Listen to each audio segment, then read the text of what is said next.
The card was declined at the grocery store on the 9th of September. $63.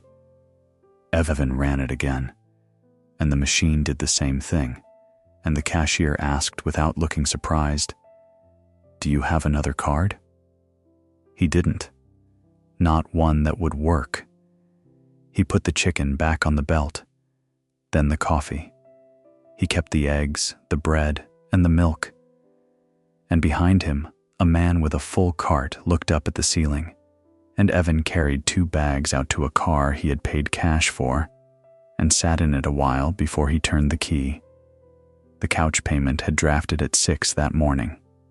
He found that out later. He was 25. His wife was 24. They had been married since the first Saturday in April. That night he opened the banking app at the kitchen table.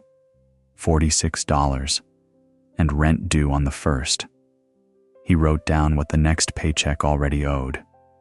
Rent, the couch, the phone plan, the card minimum, insurance due on the 23rd. By the time he got to groceries, the check was gone, and it wouldn't even land for another week. He hadn't lost hours at the warehouse. Mara hadn't lost hours either. Nobody had gambled. Nobody had bought a car. Nobody had done one thing a person could point at and call reckless. Mara came out of the bathroom with a towel around her hair and stopped when she saw his face. "That bad?" "I don't know yet," Evan said. "That's the part I don't like." Well, when they got the keys in April, the place was a shell on a month-to-month lease. 600 square feet on the second floor of a brick building off the frontage road. Beige carpet with a square dent where somebody else's couch used to sit. And a window that let in a strip of orange parking lot light all night. For 2 weeks, they ate on a folding card table. Then Mara's aunt gave them a kitchen table. Oak, heavier than it looked, with a scratch across one corner from an old move. They pushed it against the wall, put 2 mismatched chairs at it, and called it done. They were happy, and neither of them said so out loud, because at that point, there was nothing to compare it to. Evan would come home from the parts warehouse smelling like cardboard, and Mara would be on the floor with her laptop, still in her pharmacy scrubs, and they would eat rice and eggs off plates from 2 different sets and laugh at how the apartment echoed. Then his cousin got married in May. They sat at table 9 with people they half knew. Somebody's aunt leaned around the centerpiece and asked where the 2 of them were going on their honeymoon. And Mara opened her mouth to say they were waiting until spring, and what came out was Mexico, end of June. Evan turned and looked at her. She did not look back. Everyone at the table heard it. A few of them said how nice. Someone asked which part, and Mara said Cabo, because Cabo was where the groom had gone, and the photos had been on her phone that morning. The gray sectional, the matching rug, 2 feet on a hotel balcony with the caption "Finally." In the car going home, Evan said, "We could just not go." "I know." "So?" "I know," Mara said, and looked out her window. And neither of them said another word about it until the night they booked it. The truth was that neither of them wanted to cancel it. Table 9 was only the excuse. Postponing the honeymoon felt too much like admitting their marriage had started behind everyone else's. A week later, his mother drove the 4 hours down and came over for the first time. She stood in the doorway with a casserole dish and looked around at the bare walls. "Oh, you've got room to grow into." She said it kindly, and she meant it kindly. And then she put the casserole down and asked where the bathroom was. The sentence followed Evan for days. He thought about it at work, on the concrete floor, between pallets. He said it out loud once, to a pallet of brake pads, and then looked around to see if anyone had heard him. It stayed with him because it matched something he had already been thinking whenever somebody walked through their door. The couch came in June, They went to look. Just look. The store had a card that gave you 18 months at 0 interest, and the salesman said the thing salesmen always say, which is that everyone does it this way. $1,800. $100 a month for a year and a half. On pen paper, it sounded like a utility bill, right? And the couch was good. It changed the whole room. When Mara's sister came over, she actually said, "Oh, this looks like a real place now." And Evan felt something in his chest let go that he hadn't known was clenched. What they said out loud in the store, standing next to it. "We'll sit on it every day for 10 years. And they were right about it. They did sit on it every day. The honeymoon happened at the end of June, exactly the way Mara had announced it at table 9. 4 nights, $2,240 with the flights, and $1,200 of it went on the credit card because savings couldn't cover the rest. It was a good trip. That's the honest part. Mara burned both shoulders on the second day, and they ate too much and slept until 10, and nobody checked a phone. Evan would not give those 4 days back. The phones happened in July, and they happened in one afternoon. Mara's battery had been dying by 3 for months. She kept a cable at the counter, and it kept not being enough. Earlier that week, she had agreed to open the pharmacy at 6 on Saturday. Her phone died overnight, so the alarm never went off. The pharmacist called twice when she did not arrive, but Mara did not see either call until she woke at 9. Somebody else had already been called in, somebody's day off got eaten, and on Monday, there was a written note in her file. The first one she had ever had. She cried about it in the car, which she almost never did. They were at the store by that weekend, and the store said the trade-in credit only applied if both lines upgraded together. So Evan handed over a phone that worked fine. 2 phones, 36 months, $48 a month added to a bill they already had. Mara needed a phone. That part was never in question. Nobody needed 36 months. And the apartment? Well, the apartment was the big one. The upstairs unit opened on the 1st of August. 2 bedrooms, better light, a balcony you could actually stand on. $950 a month, $300 more than downstairs. The landlord let them transfer their $700 deposit into a new 12-month lease that ran to the 31st of July. They told themselves the second bedroom was an office, and someday something else, and then that they were growing into the room, the way his mother said. They carried the couch up one flight themselves and had to take the door off its hinges.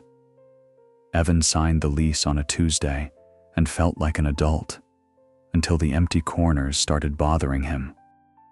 Then the empty corners started. A floor lamp, a second floor lamp so they'd match, a rug for the second bedroom, a console table by the door, a set of frames, a shelf, nothing over $60, $410 across 6 Saturdays, and neither of them could have told you that number without looking it up. 3 days after the card was declined, Evan sat in the break room with a pen, his phone, and the back of a packing slip, and added up what had changed since April, and what was quietly draining the account now.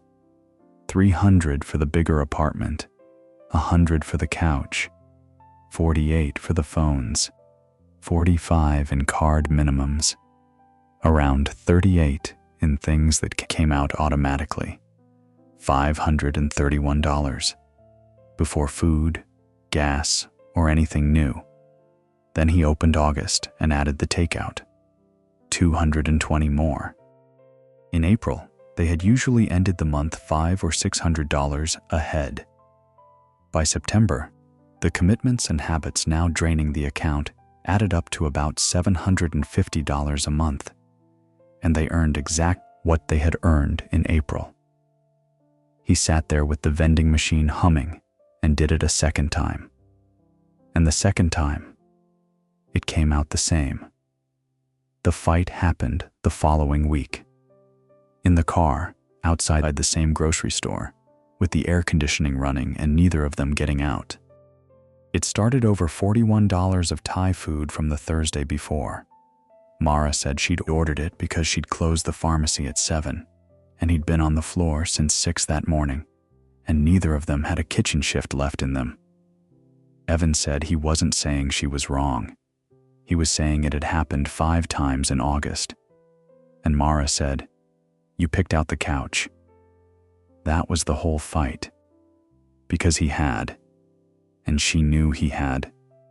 And she also knew she'd had the store's website open on her phone for 2 weeks before that. They sat there. A cart rattled past the bumper. Somebody's trunk closed. Nobody said anything for a while. "I hate this," she said. "Yeah, not you. This." "I know." They drove home. They didn't bring it up again for nearly a week. On the first Sunday in October, almost exactly 6 months since the wedding, Mara came out of the closet with a shoebox and turned it upside down over the oak table. Receipts, delivery slips, 2 boxes from an August order she had never opened, the store card statement with the couch on it, her phone with the banking app already loaded, a parking ticket neither of them had mentioned to the other. She sat down in the chair on the other side of the table, which was not where she normally sat. "Where did all of it go?" she asked. Evan opened his mouth and nothing came out. He genuinely did not know. He put the receipt down and picked it up again. Then he got up, found a pen in the junk drawer, and turned the parking ticket envelope over. He didn't make a budget. Not that night. Mara picked up the mattress receipt. "This was expensive," she said. "But I'd buy it again." Evan held up the receipt for the kitchen canisters. "These were cheap. I wouldn't." He looked at the 2 receipts, turned the envelope sideways, and drew 3 lines down the back, making 4 columns. Over them he wrote, "Expensive, not worth it. Expensive, worth it. Cheap, not worth it. Cheap, worth it." "Everything goes somewhere," he said, "even the stuff we only wanted." Mara looked at the boxes for a second, then picked up her chair and moved it around to his side of the table. The first column hurt the most. Expensive, not worth it. Buying the couch in June went in it, and they hesitated before writing it there, because the couch was good. The couch was comfortable. But when Mara asked why they had bought it in June instead of waiting until they could pay for it, the honest answer wasn't comfort. It was the feeling Evan had carried before his mother ever stood in the doorway, and the way her sentence had given it a name. Financing the honeymoon went in it, not the trip. The $1,200 they had borrowed, because neither of them wanted to admit they could not yet afford the version they had announced at Table 9. The phone upgrade went in it, or half of it did. Mara needed a phone in July. Evan didn't, and 36 months was nobody's idea but the store's. Moving upstairs went in it, and that line was the hardest one to write, because they were sitting inside the decision. $300 a month for a second bedroom that held a laundry rack and 4 boxes they hadn't opened since the move, and filling the empty corners all at once went in it. The lamps, the console table, the frames, the shelf. $410 that had made the place look finished, while the account got thinner. They checked what the couch would bring used. $400 against more than 1,000 still owed. They kept it. Mara read the column back and said, "None of these were dumb. That's the problem."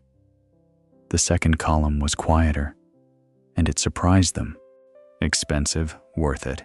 The mattress went there. $900, 2 weeks before the wedding, paid out of savings. and they had both felt sick watching the balance drop. But Evan spent his shifts on concrete, and Mara spent hers behind a pharmacy counter. And bad sleep made every other thing worse. The short answers, the takeout, the nobody wanting to cook. $900 for 8 hours a night was the best money they had spent all year. The Civic went there. $2,400, 160,000 miles, an ugly crease in the rear door. It started every single morning. Evan's co-worker had bought a cheaper one and was already paying for transmission work. Somewhere in the second column, the list stopped being only about where the money had gone. It became about where they wanted it to go next. The bookkeeping course went there, or it would, because Mara hadn't taken it yet. $420, 12 weeks, 2 evenings a week at the community college. She had been talking about it since March and had never signed up, because spending money on herself felt like the one thing she wasn't allowed to do. Evan wrote it in the column and slid the envelope across to her. A safe place close to work went there. Not a nice place. A safe one. Near enough that neither of them lost an hour a day to a commute. And the emergency fund went there, in the column of things worth paying for, even though they didn't have one. Evan wrote it down anyway. Nobody comes over and compliments your emergency fund, right? It just sits there until the day a tire goes, and then you pay for the tire. The third column filled up fast. Cheap, not worth it. Evan kept saying okay after each one. Flat. The way you do when you're keeping score against yourself. Takeout after 8 at night. Not the idea of it, the pattern of it. Every time one of them came home wrecked, the phone came out. 5 times in August. $220. The subscriptions. Mara read them off the bank app out loud, and Evan started laughing in a way that wasn't really laughing. A few dollars here, 8 there, another charge just under 13, a photo storage plan, a streaming service they had used once since the wedding, a fitness app from January, $38 a month that neither of them had thought about since the day they signed up, the sale things, a set of kitchen canisters marked down from 60 to 22, which they didn't need at 60 either. The cheap electric kettle they had bought 3 times. $19. $19. $19. The good one was $45. And the small money that wasn't about anything you could hold. Gas station coffee. The snack aisle on the way out. The small orders Mara placed late at night when she couldn't sleep. She said it out loud before he could. I do that when I'm anxious. Evan said, I know. Then he got up and filled the kettle and stood with his back to her while it boiled. The fourth column was the shortest, and it was the one that stayed with them. Cheap, worth it.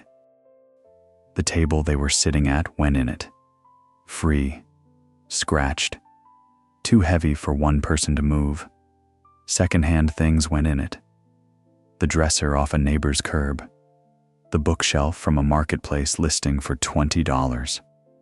The cast iron pan from Mara's grandmother that cooked better than anything they had bought new. Together, those things had cost almost nothing. What had cost them was being ashamed to let Mara's sister see the folding table. A free spreadsheet went in it, not an app with a monthly fee. One sheet, with take-home pay at the top, every due date underneath, and the real numbers Mara had been rounding down in her head for months. Sunday cooking went in it. 4 containers meant that late at night, nobody had to stand in front of an open fridge with their keys still in their hand and decide anything. And the last line was Mara's. She wrote, walking to the gas station for 2 ice creams, which is what they had done almost every night that first spring, back when they owned nothing and it had not yet occurred to either of them to be embarrassed about it. When all 4 columns were full, they sat there with the pen between them and the coffee gone cold. The couch wasn't the whole reason. Neither was the trip. And $38 of subscriptions was never going to explain a hole this size. The small things had made the account harder to see. The apartment, the debt, and the monthly payments were what had made it impossible to breathe. Every Saturday they had spent filling the empty corners had been about the same 4 seconds after somebody walked in the door and looked around, and not one of those 4 seconds had lasted past the weekend. "I thought we were behind," Mara said. "Behind who?" She thought about it longer than he expected.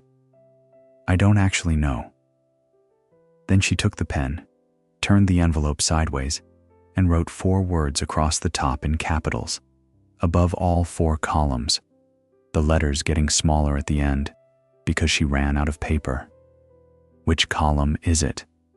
They didn't cut up the credit card or swear an oath. They kept one question at the center of everything. Because one question is all you can actually remember when you're tired in a store aisle. Before buying anything, they asked which column it belonged in. Expensive and not worth it, or not clearly worth it yet. Wait 2 weeks. Most of it stopped mattering long before the 2 weeks were over. Expensive and worth it. Plan it instead of panic buying it. Mara's course got a line in the spreadsheet and a start date in November. Cheap and not worth it. Cut it that night. The subscriptions were gone before the coffee got cold. Cheap and worth it.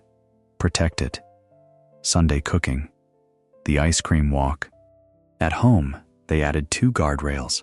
Anything over $100 had to fit in the spreadsheet, and any new monthly payment had to replace an old one. The rule did not pay for anything. That part, they had to go out and get. Evan started taking Saturdays that October. The warehouse always needed bodies on Saturdays and paid time and a half for them. 9 hours, about $170 after taxes, 2 Saturdays most months, and all 4 in December. He got tired in a way he hadn't been tired before. He fell asleep sitting up during a movie in November, and Mara took his boots off and left him there. They slipped in small ways. The clearest one came that same month. Evan bought a jacket and lied to himself about which column it went in. Mara found the receipt in the truck and said nothing at all, and he drove it back with the tag still on and stood in the return line without telling her he was going. In January, they sat down to get out of the apartment and found out what that cost. Evan read the lease all the way through for the first time, out loud, badly, at the kitchen table. Breaking it early meant paying 2 months' rent and forfeiting the deposit, $2,600, to stop paying $300 a month, with 6 months left to run. Mara did the math on the back of a grocery receipt twice, and then put the pen down. "So we live here until July," she said. "We live here until July." What they could do was the thing neither of them wanted to say first. Mara said it. The second bedroom. They asked the landlord first. 1 additional occupant was allowed after a background check. They posted the room on a Tuesday, and a guy named Wes answered on Wednesday. 22, receiving dock at a warehouse across the highway from Evans, his own lease had fallen through, needed somewhere by the 1st. $400 a month, and a third of the utilities. He moved in on the 1st of February with 2 duffel bags and a television. It was not a disaster, and it was not fine. Wes was polite. He worked nights, came home at 7 in the morning, and ran the shower while they were getting ready. Mara started keeping a robe on the back of the bedroom door because the bathroom was down the hall. They stopped arguing in the kitchen and started arguing in the car. Some nights, the 3 of them watched something together, and it was almost good. Other nights, Mara sat on the edge of the bed at 10 o'clock, listening to a stranger open her refrigerator. In her first year of marriage, at $400 a month for 6 months, the room brought in $2,400. The part they paid was privacy. Mara finished the bookkeeping course at the end of January and moved to a billing job at a clinic in March. $1.10 more an hour, a little over $2,000 a year before taxes. It did not change their life. It covered the wheel bearing the Civic needed that same month, $340, and it kept that repair from turning into anything else. The credit card cleared in May, 11 months after Cabo. Mara took a picture of the zero and did not post it anywhere. Wes moved out the last week of July with the same 2 duffel bags. The lease ended on the 31st. They found a 1-bedroom a little further out. 650 square feet, no balcony. $70 cheaper than the place they had started in. They carried the couch down the stairs and took the door off its hinges again. It didn't fit the new living room either. They kept it. The apartment still isn't finished. There are 2 frames on the wall and an empty space where a third is supposed to go. The plates still come from different sets. The kitchen table is still scratched. There are 3 payments left on this couch. It gets paid off in December, 18 months to the day. Not early, not clever, just done. On the 1st of the month, rent goes out, and neither of them opens the app to watch it go. There's $1,100 in a separate account. It took most of a year of Saturdays and a stranger in the 2nd bedroom to put it there. On a Sunday in October, 18 months married, Mara found the parking ticket envelope in the back of a drawer while she was looking for tape. 4 columns, 20 lines, her handwriting getting smaller in the top corner. She put it on the fridge. The magnet is shaped like a peach, and it holds the envelope crooked. And Evan straightens it about once a week. So, tell me what goes in your first column. I'd read every one of them.